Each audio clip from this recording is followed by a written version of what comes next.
मेरे प्यारे देशवासियों, नमस्कार। 2025 बस अब तो आ ही गया है, दरवाजे पर दस्तक दे ही रहा है। 2025 में 26 जनवरी को हमारे संविधान को लागू हुए 75 वर्ष होने जा रहे हैं। हम सभी के लिए बहुत गौरव की बात है। हमारे संविधान निर्माताओं ने हमें जो संविधान सौंपा है, वो समय की हर कसौटी पर खरा उतरा है। संविधान हमारे लिए गाइडिंग लाइट है, हमारा मार्गदर्शक है। ये भारत का संविधान ही है जिसकी वजह से मैं आज यहाँ हूँ, आपसे बात कर पा रहा हूँ। इस साल 26 नवंबर को संविधान दिवस से एक साल तक चलने वाली कई एक्टिविटीज शुरू हुई हैं। देश के नागरिकों को संविधान की विरासत से जोड़ने के लिए constitution75.com नाम से एक खास वेबसाइट भी बनाई गई है। इसमें आप संविधान की प्रस्तावना पढ़कर अपना वीडियो अपलोड कर सकते हैं। अलग अलग भाषाओं में संविधान पढ़ सकते हैं। संविधान के बारे में प्रश्न भी पूछ सकते हैं।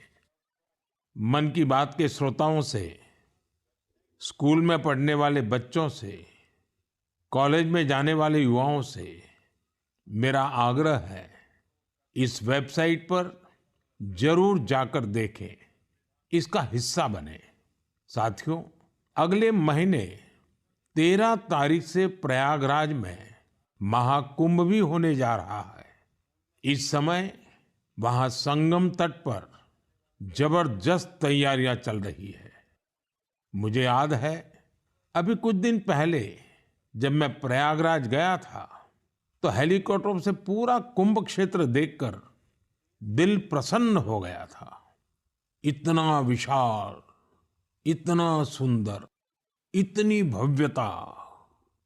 साथियों, महाकुंभ की विशेषता केवल इसकी विशालता में ही नहीं है, कुंभ की विशेषता इसकी विविधता में भी है। इस आयोजन में करोड़ों लोग एक साथ एकत्रित होते हैं। लाखों संत, हजारों परंपराएं, सैकड़ों संप्रदाय, अनेकों अखाड़े, हर कोई इस आयोजन का हिस्सा बनता है। कहीं कोई भेदभाव नहीं दिखता है। कोई बड़ा नहीं होता है, कोई छोटा नहीं होता है। अनेकता में एकता का ऐसा दृश्य विश्व में कहीं और देखने को नहीं मिलेगा। इसलिए हमारा कुंभ एकता का महाकुंभ भी होता है। इस बार का महाकुंभ भी एकता के महाकुंभ के मंत्र को सशक्त करेगा। मैं आप सबसे कहूंगा, जब हम कुंभ में शामिल हो तो एकता के इस संकल्प को अपने साथ लेकर वापस आए। हम समाज में विभाजन और विद्वेष के भाव को नष्ट करने का संकल्प भी लें। अगर कम शब्दों में मुझे कहना है तो मैं कहूंगा, महाकुंभ का संदेश, एक हो पूरा देश। महाकुंभ का संदेश, एक हो पूरा देश। और अगर दूसरे तरीके से कहना है तो मैं कहूंगा, गंगा की अविरल धारा, न बटे समाज हमारा। गंगा की अविरल धारा, न बटे समाज हमारा। साथियों, इस बार प्रयागराज में देश और दुनिया के श्रद्धालु डिजिटल महाकुंभ के भी साक्षी बनेंगे। डिजिटल नेविगेशन की मदद से आपको अलग अलग घाट, मंदिर, साधुओं के अखाड़ों तक पहुंचने का रास्ता मिलेगा। यही नेविगेशन सिस्टम आपको पार्किंग तक पहुंचने में भी मदद करेगा। पहली बार कुंभ आयोजन में एआई चैटबॉट का प्रयोग होगा।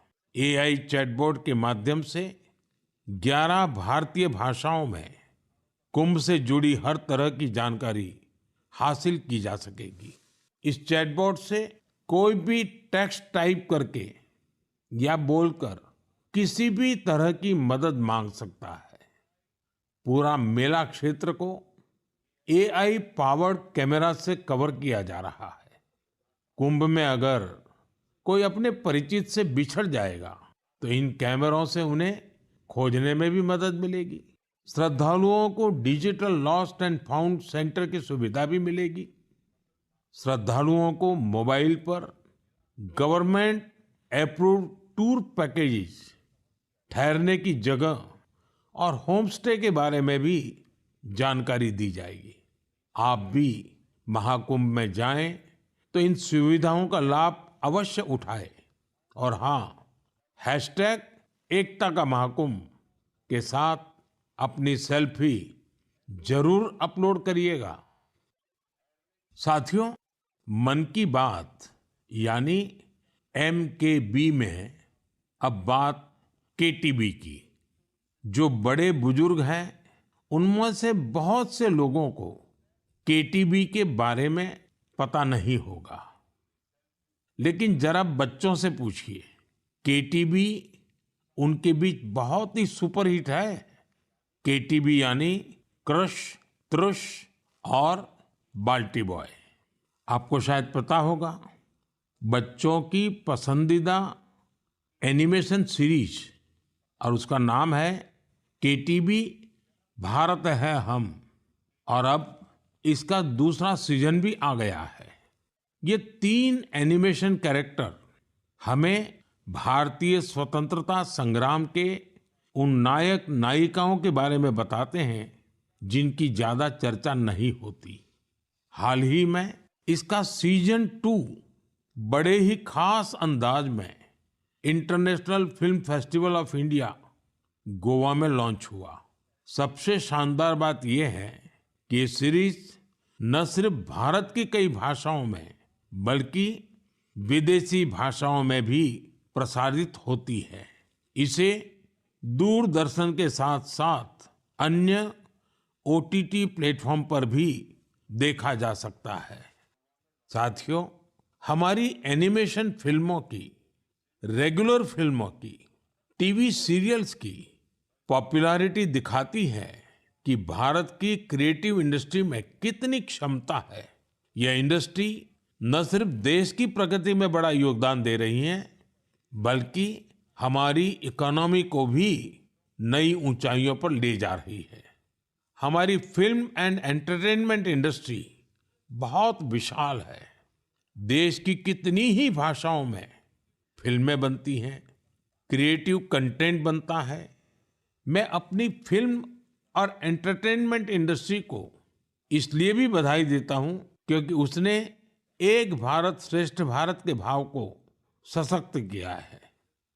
साथियों, वर्ष 2024 में हम फिल्म जगत की कई महान हस्तियों की 100वीं जयंती मना रहे हैं। इन विभूतियों ने भारतीय सिनेमा को विश्व स्तर पर पहचान दिलाई। राज कपूर जी ने फिल्मों के माध्यम से दुनिया को भारत के सॉफ्ट पावर से परिचित कराया। रफी साहब की आवाज में वो जादू था जो हर दिल को छू लेता था। उनकी आवाज अद्भुत थी। भक्ति गीत हो या रोमांटिक सॉन्ग्स, दर्द भरे गाने हो, हर इमोशन को उन्होंने अपनी आवाज से जीवंत कर दिया। एक कलाकार के रूप में उनकी महानता का अंदाजा इसी से लगाया जा सकता है कि आज भी युवा पीढ़ी उनके गानों को उतनी ही शिद्दत से सुनती है। यही तो है टाइमलेस आर्ट की पहचान। अक्कीनेनी नागेश्वर राव गारू ने तेलुगु सिनेमा को नई ऊंचाइयों तक पहुंचाया है। उनकी फिल्मों ने भारतीय परंपराओं और मूल्यों को बखूबी प्रस्तुत किया। तपन सिन्हा जी की फिल्मों ने समाज को एक नई दृष्टि दी। उनकी फिल्मों में सामाजिक चेतना और राष्ट्रीय एकता का संदेश रहता था। हमारी पूरी फिल्म इंडस्ट्री के लिए इन हस्तियों का जीवन प्रेरणा जैसा है। साथियों, मैं आपको एक और खुशखबरी देना चाहता हूं। भारत की क्रिएटिव टैलेंट को दुनिया के सामने रखने का एक बहुत बड़ा अवसर आ रहा है। अगले साल हमारे देश में पहली बार world audio visual entertainment summit यानी वेव समिट का आयोजन होने वाला है। आप सभी ने दावोस के बारे में सुना होगा, जहां दुनिया के अर्थ जगत के महारथी जुटते हैं। उसी तरह वेव समिट में दुनिया भर के मीडिया और एंटरटेनमेंट इंडस्ट्री के दिग्गज क्रिएटिव वर्ल्ड के लोग भारत आएंगे। यह समिट भारत को ग्लोबल कंटेंट क्रिएशन का हब बनाने की दिशा में एक महत्वपूर्ण कदम है। मुझे यह बताते हुए गर्व हो रहा है, इस समिट की तैयारी में हमारे देश के यंग क्रिएटर्स भी पूरे जोश से जुड़ रहे हैं। जब हम $5 ट्रिलियन इकोनॉमी की ओर बढ़ रहे हैं, तब हमारी क्रिएटर इकोनॉमी एक नई एनर्जी ला रही है। मैं भारत की पूरी एंटरटेनमेंट और क्रिएटिव इंडस्ट्री से आग्रह करूंगा, चाहे आप यंग क्रिएटर हो या एस्टैब्लिश्ड आर्टिस्ट, बॉलीवुड से जुड़े हो या रीजनल सिनेमा से, टीवी इंडस्ट्री के प्रोफेशनल हो या एनिमेशन के एक्सपर्ट, गेमिंग से जुड़े हो या एंटरटेनमेंट टेक्नोलॉजी के इनोवेटर, आप सभी वेव समिट का हिस्सा बने। मेरे प्यारे देशवासियों, आप सभी जानते हैं कि भारतीय संस्कृति का प्रकाश आज कैसे दुनिया के कोने कोने में फैल रहा है। आज मैं आपको 3 महाद्वीपों से ऐसे प्रयासों के बारे में बताऊंगा जो हमारी सांस्कृतिक विरासत के वैश्विक विस्तार की गवाह है। ये सभी एक दूसरे से मीलों दूर हैं, लेकिन भारत को जानने और हमारी संस्कृति से सीखने की उनकी ललक एक जैसी है। साथियों, पेंटिंग्स का संसार जितना रंगों से भरा होता है, उतना ही खूबसूरत होता है। आप में से जो लोग टीवी के माध्यम से मन की बात से जुड़े हैं, वे अभी कुछ पेंटिंग्स टीवी पर देख भी सकते हैं। इन पेंटिंग्स में हमारे देवी देवता, नृत्य की कलाएं और महान विभूतियों को देखकर आपको बहुत अच्छा लगेगा। इनमें आपको भारत में पाए जाने वाले जीव जंतुओं से लेकर और भी बहुत कुछ देखने को मिलेगा। इनमें ताजमहल की एक शानदार पेंटिंग भी शामिल है, जिसे 13 साल की एक बच्ची ने बनाया है।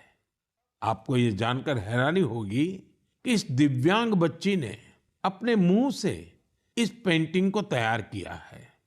सबसे दिलचस्प बात यह है कि इन पेंटिंग्स को बनाने वाले भारत के नहीं, बल्कि इजिप्ट के स्टूडेंट्स हैं, वहां के विद्यार्थी हैं।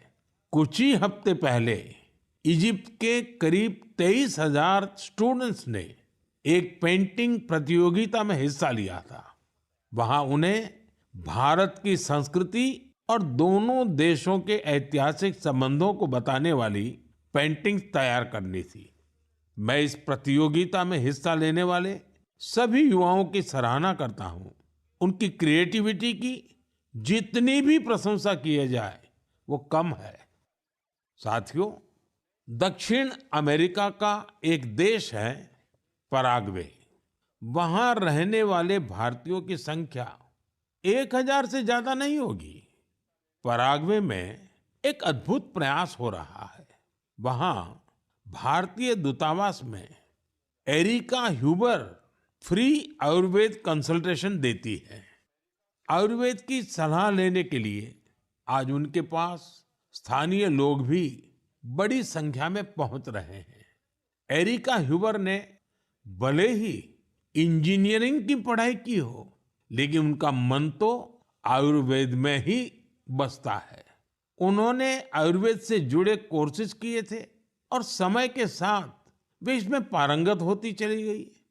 साथियों, ये हमारे लिए बहुत गर्व की बात है कि दुनिया की सबसे प्राचीन भाषा तमिल है और हर हिंदुस्तानी को इसका गर्व है। दुनिया भर के देशों में इसे सीखने वालों की संख्या लगातार बढ़ रही है।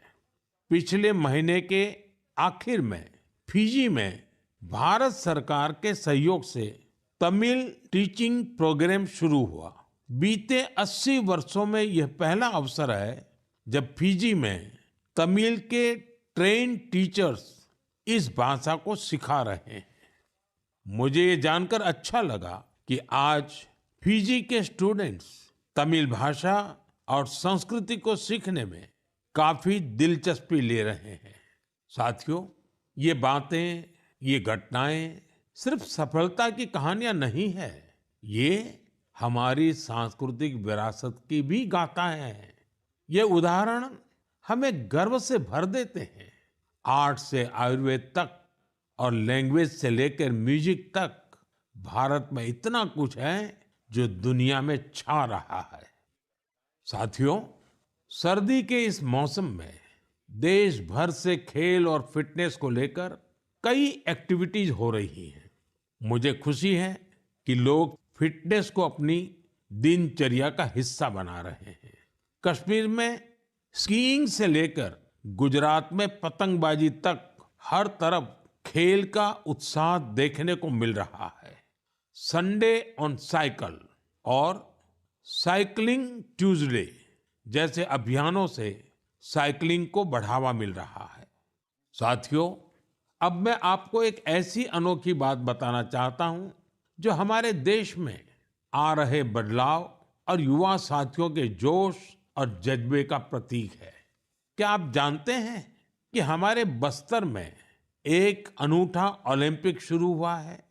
जी हाँ, पहली बार हुए बस्तर ओलंपिक से बस्तर में एक नई क्रांति जन्म ले रही है। मेरे लिए ये बहुत ही खुशी की बात है कि बस्तर ओलंपिक का सपना साकार हुआ है। आपको भी ये जानकर अच्छा लगेगा कि यह उस क्षेत्र में हो रहा है जो कभी माओवादी हिंसा का गवाह रहा है। बस्तर ओलंपिक का शुभंकर है वन भैंसा और पहाड़ी मैना। इसमें बस्तर की समृद्ध संस्कृति की झलक दिखती है। इस बस्तर खेल महाकुंभ का मूल मंत्र है करसायता बस्तर, बरसायता बस्तर, यानी खेलेगा बस्तर, जीतेगा बस्तर। पहली ही बार में बस्तर ओलंपिक में 7 जिलों के 1,65,000 खिलाड़ियों ने भाग लिया है। यह सिर्फ एक आंकड़ा नहीं है, यह हमारे युवाओं के संकल्प की गौरव गाथा है। एथलेटिक्स, तीरंदाजी, badminton, football, hockey, weightlifting, karate, kabaddi, kho kho और वॉलीबॉल, हर खेल में हमारे युवाओं ने अपनी प्रतिभा का परचम लहराया है। कारी कश्यप जी की कहानी मुझे बहुत प्रेरित करती है। एक छोटे से गांव से आने वाली कारी जी ने तीरंदाजी में रजत पदक जीता है। वे कहती हैं, बस्तर ओलंपिक ने हमें सिर्फ खेल का मैदान ही नहीं, जीवन में आगे बढ़ने का अवसर दिया है। सुकमा की पायल कवासी जी की बात भी कम प्रेरणादायक नहीं है। जेवलिन थ्रो में स्वर्ण पदक जीतने वाली पायल जी कहती हैं, अनुशासन और कड़ी मेहनत से कोई भी लक्ष्य असंभव नहीं है। सुकमा के दोरनापाल के पुनेम सन्ना जी की कहानी तो नए भारत की प्रेरक कथा है। एक समय नक्सली प्रभाव में आए पुनेम जी आज व्हील चेयर पर दौड़कर मेडल जीत रहे हैं। उनका साहस और हौसला हर किसी के लिए प्रेरणा है। कोंडा गांव के तीरंदाज रंजू सौरी जी को बस्तर यूथ आइकॉन चुना गया है। उनका मानना है बस्तर ओलंपिक दूर दराज के युवाओं को राष्ट्रीय मंच तक पहुंचाने का अवसर दे रहा है। साथियों, बस्तर ओलंपिक केवल एक खेल आयोजन नहीं है, यह एक ऐसा मंच है जहां विकास और खेल का संगम हो रहा है, जहां हमारे युवा अपनी प्रतिभा को निखार रहे हैं और एक नए भारत का निर्माण कर रहे हैं। मैं आप सभी से आग्रह करता हूं, अपने क्षेत्र में ऐसे खेल आयोजनों को प्रोत्साहित करें। हैशटैग खेलेगा भारत जीतेगा भारत के साथ अपने क्षेत्र की खेल प्रतिभाओं की कहानियां साझा करें। स्थानीय खेल प्रतिभाओं को आगे बढ़ने का अवसर दें। याद रखिए, खेल से न केवल शारीरिक विकास होता है, बल्कि ये स्पोर्ट्समैन स्पिरिट से समाज को जोड़ने का भी एक सशक्त माध्यम है। तो खूब खेलिए, खूब खेलिए। मेरे प्यारे देशवासियों, भारत की दो बड़ी उपलब्धियां आज विश्व का ध्यान आकर्षित कर रही हैं। इन्हें सुनकर आपको भी गर्व महसूस होगा। ये दोनों सफलताएं स्वास्थ्य के क्षेत्र में मिली हैं। पहली उपलब्धि मिली है मलेरिया से लड़ाई में। मलेरिया की बीमारी 4000 वर्षों से मानवता के लिए एक बड़ी चुनौती रही है। आजादी के समय भी यह हमारी सबसे बड़ी स्वास्थ्य चुनौतियों में से एक थी। 1 महीने से लेकर 5 साल तक के बच्चों की जान लेने वाली सभी संक्रामक बीमारियों में मलेरिया का तीसरा स्थान है। आज मैं संतोष से कह सकता हूं कि देशवासियों ने मिलकर इस चुनौती का दृढ़ता से मुकाबला किया है। विश्व स्वास्थ्य संगठन WHO की रिपोर्ट कहती है, भारत में 2015 से 2023 के बीच मलेरिया के मामलों और इससे होने वाली मौतों में 80% की कमी आई है। यह कोई छोटी उपलब्धि नहीं है। सबसे सुखद बात यह है, यह सफलता जन जन की भागीदारी से मिली है। भारत के कोने कोने से, हर जिले से हर कोई इस अभियान का हिस्सा बना है। असम में जोरहाट के चाय बागानों में मलेरिया 4 साल पहले तक लोगों की चिंता की एक बड़ी वजह बना हुआ था, लेकिन जब इसके उन्मूलन के लिए चाय बागान में रहने वाले एकजुट हुए तो इसमें काफी हद तक सफलता मिलने लगी। अपने इस प्रयास में उन्होंने टेक्नोलॉजी के साथ साथ सोशल मीडिया का भी भरपूर इस्तेमाल किया है। इसी तरह हरियाणा के कुरुक्षेत्र जिले ने मलेरिया पर नियंत्रण के लिए बड़ा अच्छा मॉडल पेश किया। यहाँ मलेरिया की मॉनिटरिंग के लिए जन भागीदारी काफी सफल रही है। नुक्कड़ नाटक और रेडियो के जरिए ऐसे संदेशों पर जोर दिया गया जिससे मच्छरों की ब्रीडिंग कम करने में काफी मदद मिली है। देश भर में ऐसे प्रयासों से ही हम मलेरिया के खिलाफ जंग को और तेजी से आगे बढ़ा पाए हैं। साथियों, अपनी जागरूकता और संकल्प शक्ति से हम क्या कुछ हासिल कर सकते हैं, इसका दूसरा उदाहरण है कैंसर से लड़ाई। दुनिया के मशहूर मेडिकल जर्नल लैंसेट की स्टडी वाकई बहुत उम्मीद बढ़ाने वाली है। इस जर्नल के मुताबिक अब भारत में समय पर कैंसर का इलाज शुरू होने की संभावना काफी बढ़ गई है। समय पर इलाज का मतलब है कैंसर मरीज का ट्रीटमेंट 30 दिनों के भीतर ही शुरू हो जाना। और इसमें बड़ी भूमिका निभाई है आयुष्मान भारत योजना ने। इस योजना की वजह से कैंसर के 90% मरीज समय पर अपना इलाज शुरू करा पाए हैं। ऐसा इसलिए हुआ है क्योंकि पहले पैसे के अभाव में गरीब मरीज कैंसर की जांच में, उसके इलाज से कतराते थे। अब आयुष्मान भारत योजना उनके लिए बड़ा संबल बनी है। अब वो आगे बढ़कर अपना इलाज कराने के लिए आ रहे हैं। आयुष्मान भारत योजना ने कैंसर के इलाज में आने वाली पैसों की परेशानी को काफी हद तक कम किया है। अच्छा ये भी है कि आज समय पर कैंसर के इलाज को लेकर लोग पहले से कहीं अधिक जागरूक हुए हैं। यह उपलब्धि जितनी हमारे हेल्थ केयर सिस्टम की है, डॉक्टरों, नर्सों और टेक्निकल स्टाफ की है, उतनी ही आप सभी मेरे नागरिक भाई बहनों की भी है। सबके प्रयास से कैंसर को हराने का संकल्प और मजबूत हुआ है। इस सफलता का क्रेडिट उन सभी को जाता है जिन्होंने जागरूकता फैलाने में अपना अहम योगदान दिया है। कैंसर से मुकाबले के लिए एक ही मंत्र है, अवेयरनेस, एक्शन और एश्योरेंस। अवेयरनेस यानी कैंसर और इसके लक्षणों के प्रति जागरूकता, एक्शन यानी समय पर जांच और इलाज, एश्योरेंस यानी मरीजों के लिए हर मदद उपलब्ध होने का विश्वास। आइए हम सब मिलकर कैंसर के खिलाफ इस लड़ाई को तेजी से आगे ले जाएं और ज्यादा से ज्यादा मरीजों की मदद करें। मेरे प्यारे देशवासियों, आज मैं आपको उड़ीसा के कालाहांडी के एक ऐसे प्रयास की बात बताना चाहता हूं जो कम पानी और कम संसाधनों के बावजूद सफलता की नई गाथा लिख रहा है। यह है कालाहांडी की सब्जी क्रांति।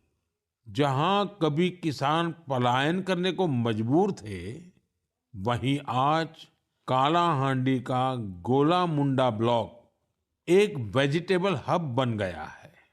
यह परिवर्तन कैसे आया? इसकी शुरुआत सिर्फ 10 किसानों के एक छोटे से समूह से हुई। इस समूह ने मिलकर एक एफपीओ किसान उत्पाद संघ की स्थापना की, खेती में आधुनिक तकनीक का इस्तेमाल शुरू किया और आज उनका ये एफपीओ करोड़ों का कारोबार कर रहा है। आज 200 से अधिक किसान इस एफपीओ से जुड़े हैं, जिनमें 45 महिला किसान भी हैं। ये लोग मिलकर 200 एकड़ में टमाटर की खेती कर रहे हैं, 150 एकड़ में करेले का उत्पादन कर रहे हैं। अब इस एफपीओ का सालाना टर्नओवर भी बढ़कर 1.5 करोड़ से ज्यादा हो गया है। आज कालाहांडी की सब्जियां न केवल ओडिशा के विभिन्न जिलों में बल्कि दूसरे राज्यों में भी पहुंच रही है और वहां का किसान अब आलू और प्याज की खेती की नई तकनीकें सीख रहा है।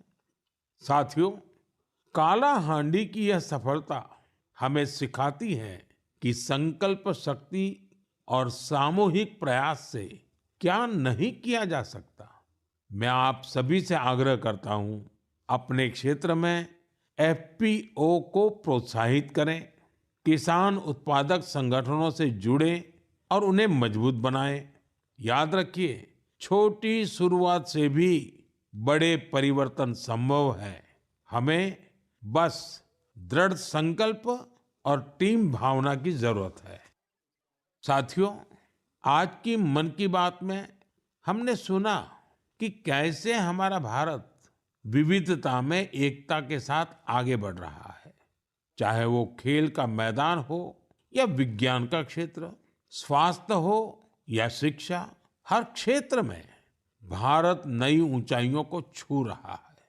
हमने एक परिवार की तरह मिलकर हर चुनौती का सामना किया और नई सफलताएं हासिल की। 2014 से शुरू हुए मन की बात के 116 एपिसोड में मैंने देखा है कि मन की बात देश की सामूहिक शक्ति का एक जीवंत दस्तावेज बन गया है। आप सभी ने इस कार्यक्रम को अपनाया, अपना बनाया। हर महीने आपने अपने विचारों और प्रयासों को साझा किया। कभी किसी यंग इनोवेटर के आइडिया ने प्रभावित किया, तो कभी किसी बेटी की अचीवमेंट ने गौरवान्वित किया। यह आप सभी की भागीदारी है जो देश के कोने-कोने से पॉजिटिव एनर्जी को एक साथ लाती है। मन की बात इसी पॉजिटिव एनर्जी के एम्प्लीफिकेशन का मंच बन गया है। और अब 2025 दस्तक दे रहा है। आने वाले साल में मन की बात के माध्यम से हम और भी इंस्पायरिंग प्रयासों को साझा करेंगे। मुझे विश्वास है कि देशवासियों की पॉजिटिव सोच और इनोवेशन की भावना से भारत नई ऊंचाइयों को छुएगा। आप अपने आसपास के यूनिक प्रयासों को हैशटैग मन की बात के साथ शेयर करते रहिए। मैं जानता हूं कि अगले साल की हर मन की बात में हमारे पास एक दूसरे से साझा करने के लिए बहुत कुछ होगा। आप सभी को 2025 की ढेर सारी शुभकामनाएं। स्वस्थ रहें, खुश रहें। फिट इंडिया मूवमेंट में आप भी जुड़ जाइए। खुद को भी फिट रखिए, जीवन में प्रगति करते रहें। बहुत बहुत धन्यवाद।